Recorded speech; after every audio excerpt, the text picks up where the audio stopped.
प्रिय विद्यार्थियों, online classes में आपका स्वागत है।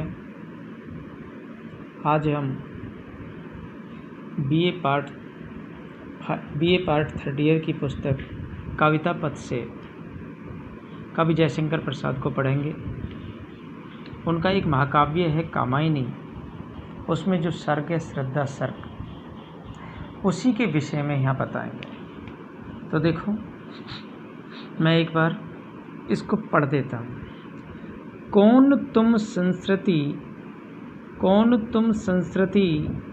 जल निधि तीर, कौन तुम संस्कृति जल निधि तीर, तरंगों से फेंकी मणि एक,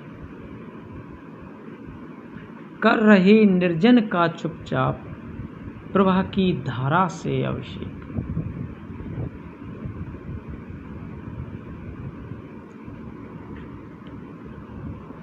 कौन तुम संस्कृति जलनिधि तीर, तरंगों से फेंकी मणि एक, कर रहे निर्जन का चुपचाप, प्रवाह की धारा से अभिषेक।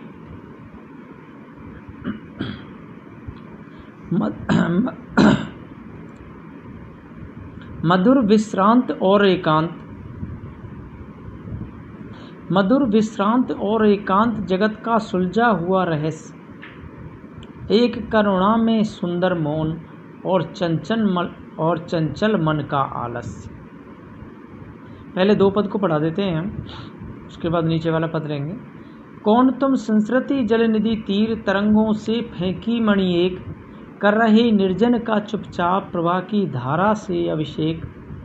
मधुर विश्रांत और एकांत जगत का सुलझा हुआ रहस्य, एक करुणा में सुंदर मौन और चंचल मन का आलस। तो देखो, जो ये शब्द आया संस्कृति का मतलब होता है संसार। क्या होता है? संसार।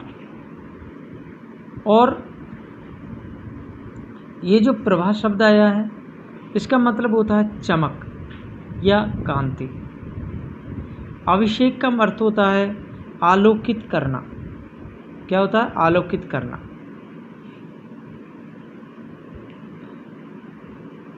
विश्रांत कहते हैं बिना थका हुआ व्यक्ति,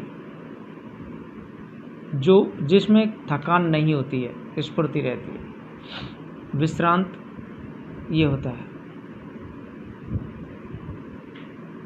तो देखो बच्चों,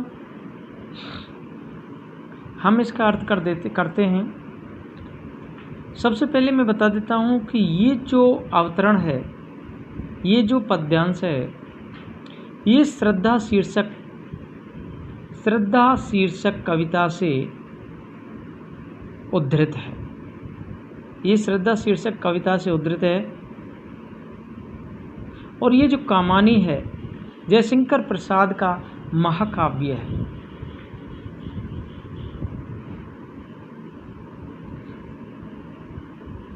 ये उस समय की बात है जब संसार में, विश्व में जल प्रलय होने पर, जब सब कुछ विनाश हो जाता है, इस संसार में, इस विश्व में जब जल प्रलय होती है तो सब कुछ विनाश हो जाता है, नष्ट हो जाता है।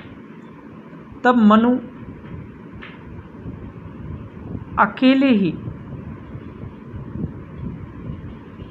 अकेले बैठे हुए रहते हैं और वे स्वयं को अपना जीवन नीरस दिखाई देता है। तभी श्रद्धा से उसकी भेंट हो जाती है। अब श्रद्धा मनु से उसका परिचय पूछती है।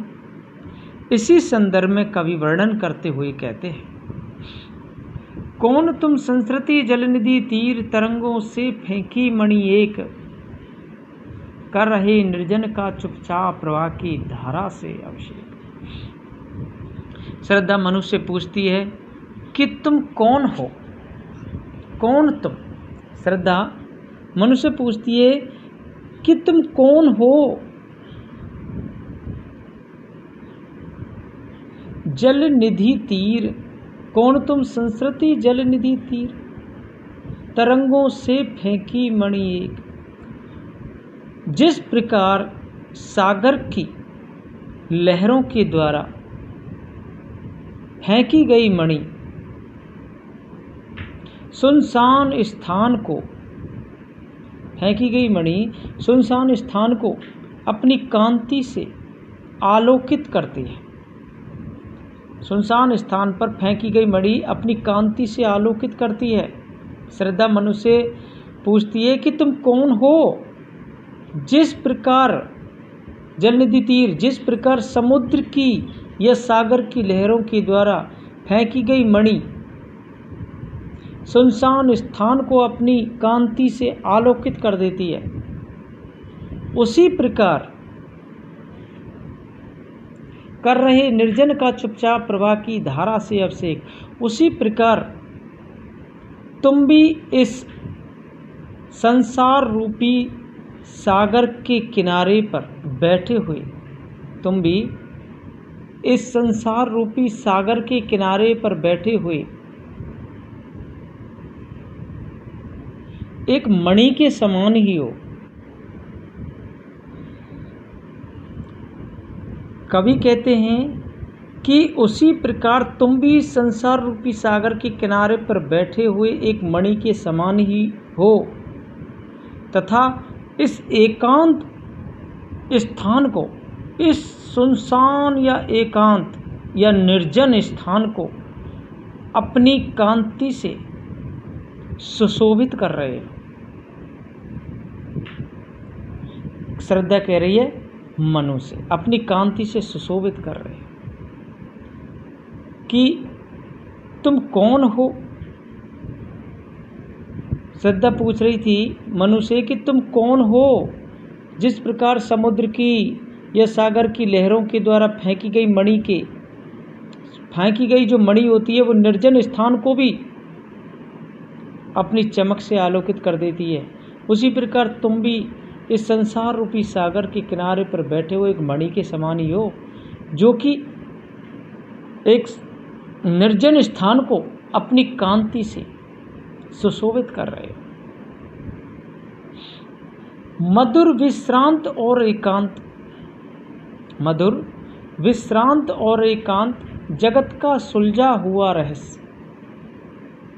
मधुर विश्रांत और एकांत जगत का सुलझा हुआ रहस्य, एक करुणा में सुंदर मौन और चंचल मन का आलस। मधुर विश्रांत और एकांत जगत का सुलझा हुआ रहस्य, एक करुणा में सुंदर मौन और चंचल मन का आलस। श्रद्धा कहती है कि तुम्हें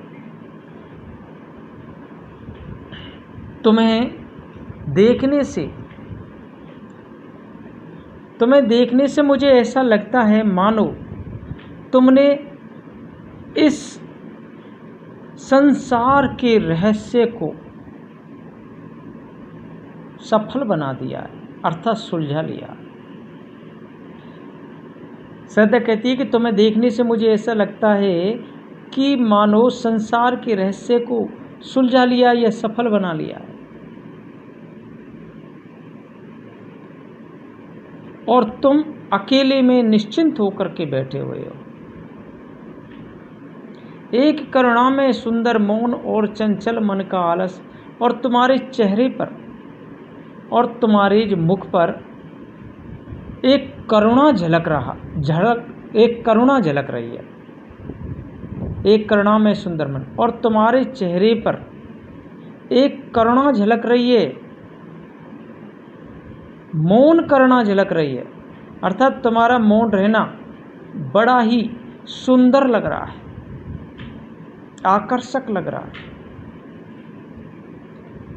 तुम्हारा ये जो स्वभाव है, सुंदर स्वभाव है, शांत स्वभाव है, वो हमेशा चंचल रहने वाले मन की शिथिलता के समान है।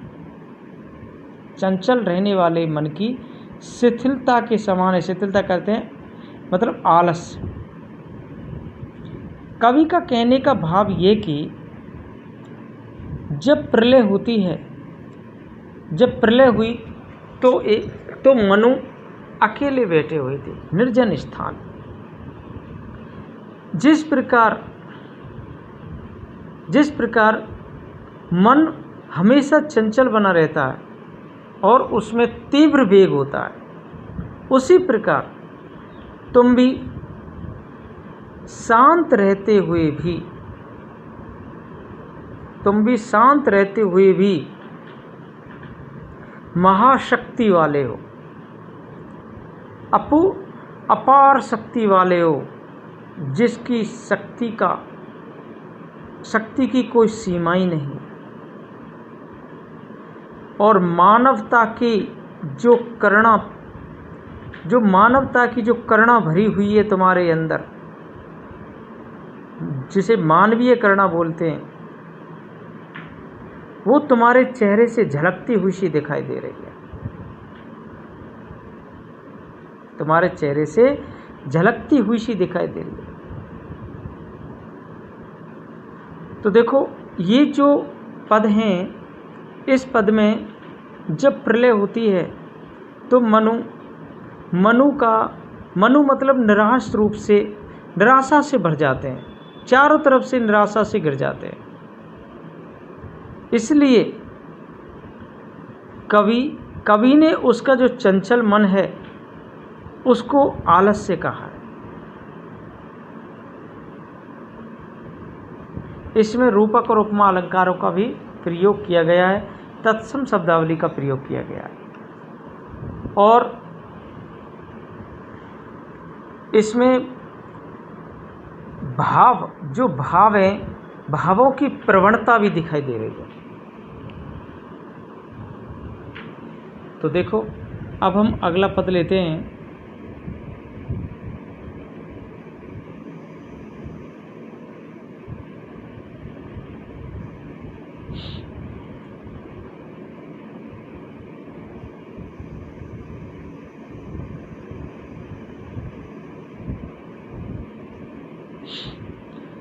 देखो, सुना यह मनु ने मधु गुंजार, सुना यह मनु ने मधु गुंजार,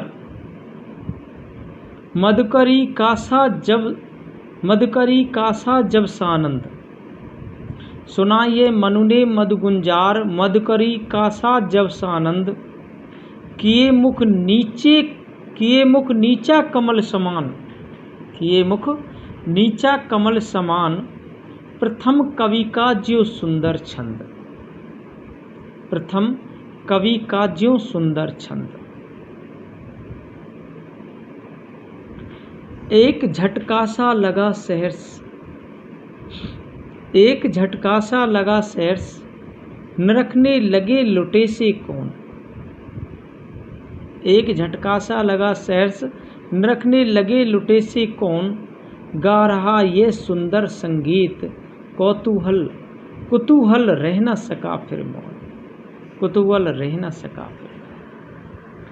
देखो, इसमें जो शब्द आए हैं, गुंजार कहते हैं जो भ्रमरों की जो बोली होती है उसको कहते हैं। मधुकरी भ्रमर होते हैं। सानंद कहते हैं आनंद सहित।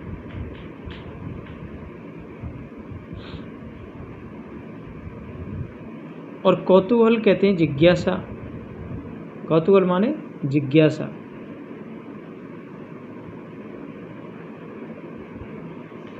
तो देखो, इसका अर्थ करके बता देते हैं। पहले तो बताते हैं, जो ये अवतरण है, इस अवतरण में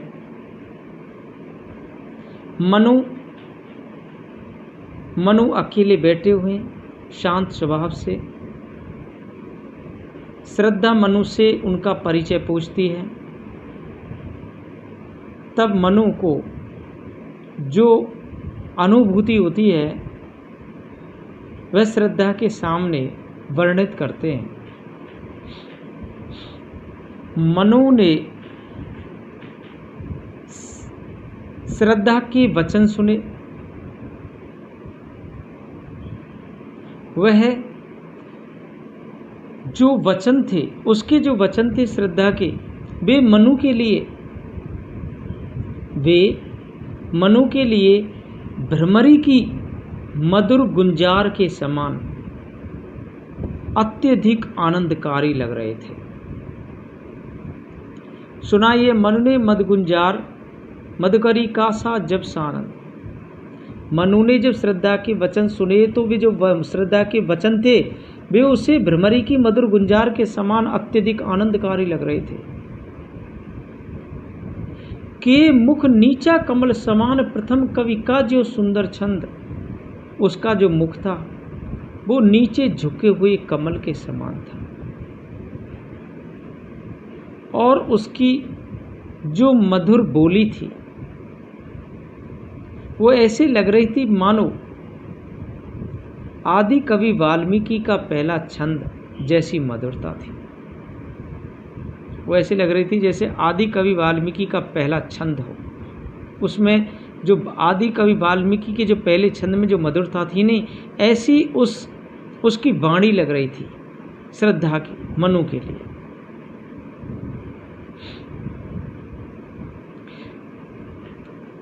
सुनाइए मनु ने मद गुंजार, मद करी कासा जब सानंद। किए मुख नीचा कमल समान, प्रथम कवि का जो सुंदर छंद। मनु ने श्रद्धा के जब वचन सुने थे तो उसके वचन उस भ्रमरी की मधुर गुंजार के समान अत्यधिक आनंदकारी लग रहे थे और उसका जो श्रद्धा का जो मुख था वो नीचे झुके हुए कमल के समान था और उसकी जो मधुर वाणी थी, बोली थी, वो ऐसे लग रही थी कि मानो आदि कवि वाल्मीकि का प्रथम छंद जैसी मधुरता थी। उसकी वाणी में प्रथम छंद जैसी मधुरता थी आदि कवि वाल्मीकि की। एक झटका सा लगा सहर्ष, नरखने लगे लुटे से कौन। एक झटका सा लगा सहर्ष, निरखने लगे लुटे से कौन। गा रहा ये सुंदर संगीत, कौतूहल रह न सका फिर मौन। देखो मनु थे, मनु ने जब श्रद्धा के मधुर वचन सुने तो उसे एक सहर्ष रूप से उसे एक झटका सा लगा और मनु अपने सहज स्वभाव से उसे देखने लगी और सोचने लगे कि ये वचन रूप में सुंदर संगीत सा कौन गा रहा ये सुंदर संगीत। वह सोचने लगे मनु, ये जो कथन कह रहा है, ये वचन रूप में ये सुंदर संगीत सा कौन गा रहा है। कौतूहल रह न सका फिर। तब मनु को इस बात से आश्चर्य होने लगा, कौतूहल होने लगा। उसके अंदर एक जिज्ञासा उत्पन्न हुई, उसकी हृदयगत जिज्ञासा बढ़ने लगी कि इस एकांत में ये कौन है। इसलिए मनु फिर शांत नहीं रह सके। इस एकांत में कौन है, इसलिए मनु फिर शांत नहीं रह सके।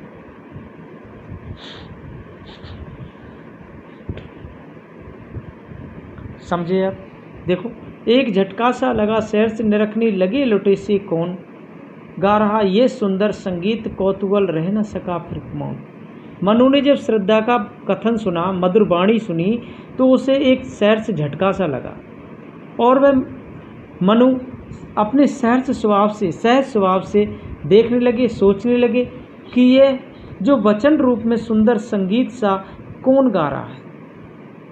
तब मनु को आश्चर्य होने लगा और उसकी जो हृदय की जो जिज्ञासा थी वो और भी अधिक बढ़ने लगी कि इस एकांत में, इस शांत में, इस एकांत में ये कौन है। फिर मनु चुप नहीं रह सके, फिर कौतूहल रह न सका फिर मौन। फिर वो मनु शांत नहीं रह सके, मौन नहीं रह सके। तो इसमें क्या है, ये जो पद है इसमें मनु की जिज्ञासा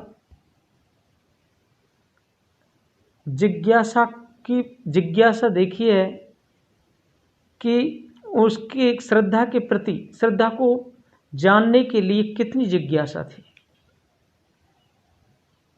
और वह एकांत निर्जन स्थान पर बैठे हुए थे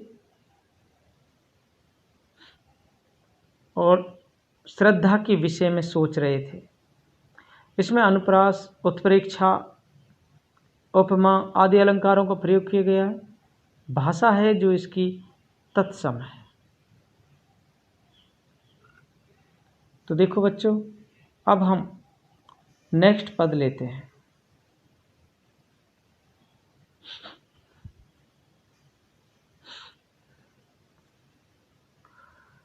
और देखा वह सुंदर दृश्य, और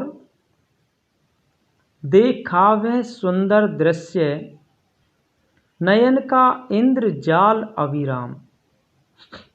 और देखा वह सुंदर दृश्य, नयन का इंद्रजाल अविराम। कुसुम वैभव में लता समान, चंद्रिका से लिपटा घनश्याम। कुसुम वैभव में लता समान, चंद्रिका से लिपटा घनश्याम। और देखा वह सुंदर दृश्य, नयन का इंद्रजाल अभिराम। कुसुम वैभव में लता समान, चंद्रिका से लिपटा घनश्याम। हृदय की अनुकृति वही उदार, हृदय की अनुकृति वह उदार, एक लंबी काया उन्मुक्त। हृदय की अनुकृति वह उदार, एक लंबी काया उन्मुक्त।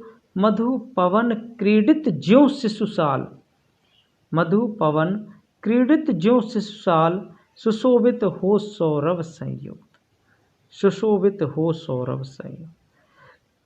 देखो इसमें शिशुसाल जो शब्द आया है, इसका है एक छोटा सा, एक साल का वृक्ष होता है, साल का वृक्ष, उसको शिशुसाल कहा है।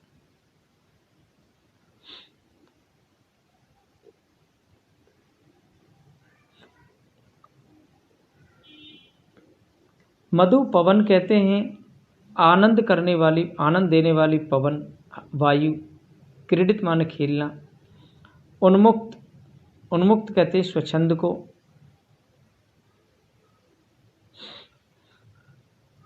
और अनुकृति होती है, अनुकृति मतलब होता है नकल करना, अनुकरण करना।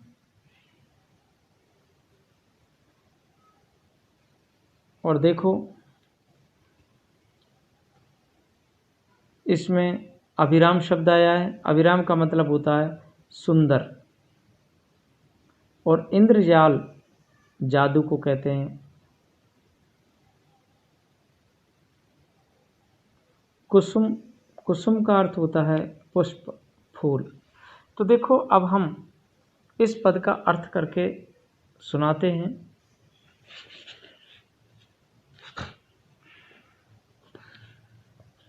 देखो ये जो पद है, इस पद में, ये पद आपको पता ही जयशंकर प्रसाद के कामानी महाकाव्य श्रद्धा सर्ग से लिया गया है।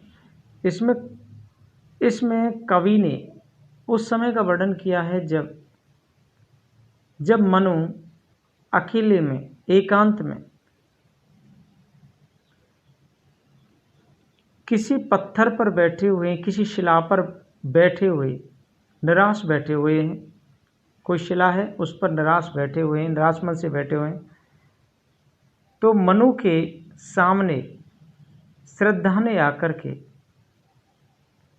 मनु के सामने श्रद्धा ने आकर के उससे मधुर स्वर में उनका परिचय पूछा।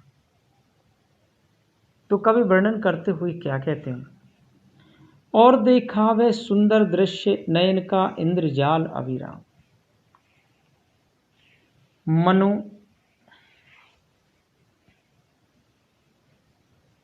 मनु श्रद्धा के सामने आकर के, समक्ष आकर, मनु श्रद्धा के समक्ष आकर मधुर स्वर में प्रश्न पूछने वाली श्रद्धा को देखते हैं।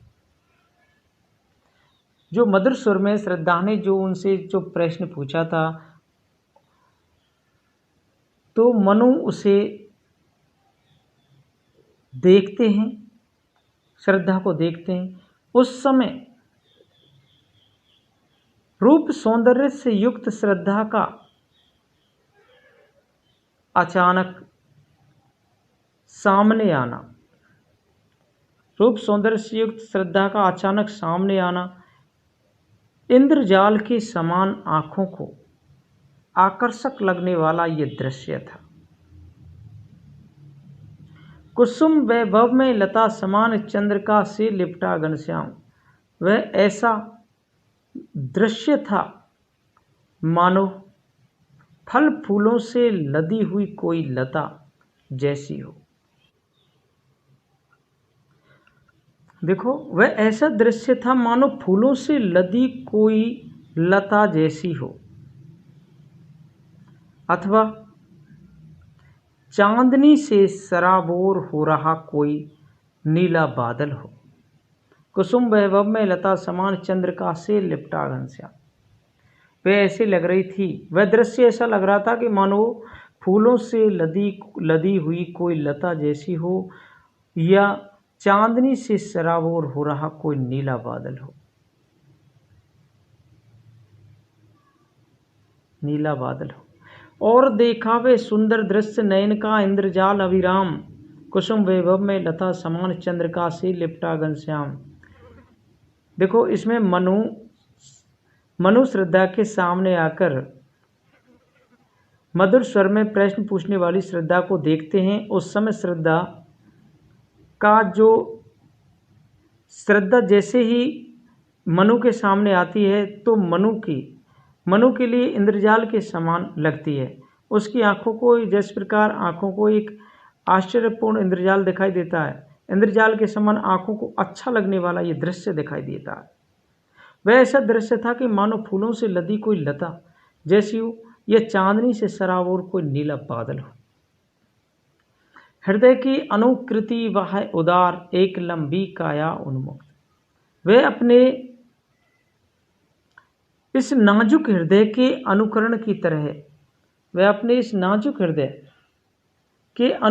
तरह बाह्य शरीर से भी उदार स्वभाव की थी। जो उसका शरीर था वो बहुत ही उदार दिखाई दे रहा था, और उसकी एक लंबी काया उन्मुक्त, और उसकी एक लंबी काया जो एकदम स्वच्छंद स्वभाव की सी लग रही थी, अर्थात प्रतीत हो रही थी। जो कवि कहते हैं कि जो श्रद्धा थी उसका जो नाजुक हृदय था, कोमल हृदय था, वह कोमल हृदय के, यह नाजुक हृदय के अनुकरण की तरह बाह्य शरीर से भी उदार स्वभाव की थी, और उसकी जो लंबी काया थी, उसका जो लंबा शरीर था, वह एकदम स्वच्छंद स्वभाव का प्रतीत हो रहा था। आशय यह कि, कहने का भाव यह कि श्रद्धा अपनी उदारता, मधु पवन क्रीडित ज्यों से साल सुशोभित हो सौरभ संयुक्त। श्रद्धा अपने उदारता आदि गुणों से जितनी वह अंदर से आकर्षक, अच्छी थी, गुणवान थी, आकर्षक थी, उसी प्रकार वह शारीरिक सौंदर्य से भी परिपूर्ण थी। जिस प्रकार श्रद्धा अंदर से अच्छे स्वभाव की थी, सहज स्वभाव की थी, उसी प्रकार वह, उसका जो शरीर था रूप सौंदर्य से युक्त था। मधु पवन किरीड़ित ज्यों से साल सुशोभित हो सौरभ से। जैसे कोई सुगंधित पवन से एक छोटा सा साल का वृक्ष, एक छोटा सा जो साल का वृक्ष है वह खेलता या लहराता रहता है, वैसे ही उसका शरीर भी उस वायु के स्पर्श से लहरा रहा था। जिस प्रकार साल का वृक्ष वायु के वेग से या वायु के चलने से लहराता है, उसी प्रकार उसका शरीर भी वायु के स्पर्श से लहरा रहा था, महक रहा था। तो कवि कवि जयशंकर प्रसाद जी कहते हैं कि जब मनु अकेले रहते हैं तो उनके सामने जब श्रद्धा आ जाती है अचानक से, तो मनु को वह घटना है वह एक इंद्रजाल के समान आकर्षक लगती है। इसमें उत्प्रेक्ष अलंकार है, उपमालंकार है, अनुप्रास अलंकार है और भाषा इसकी तत्सम है। भाषा कैसी है? भाषा इसकी तत्सम है। तो बच्चों, ये जयशंकर प्रसाद की श्रद्धा सर्ग से लिए गए अवतरण थे। ये आपके समझ में आ गया होगा, मैं ऐसी आशा करता हूँ। धन्यवाद।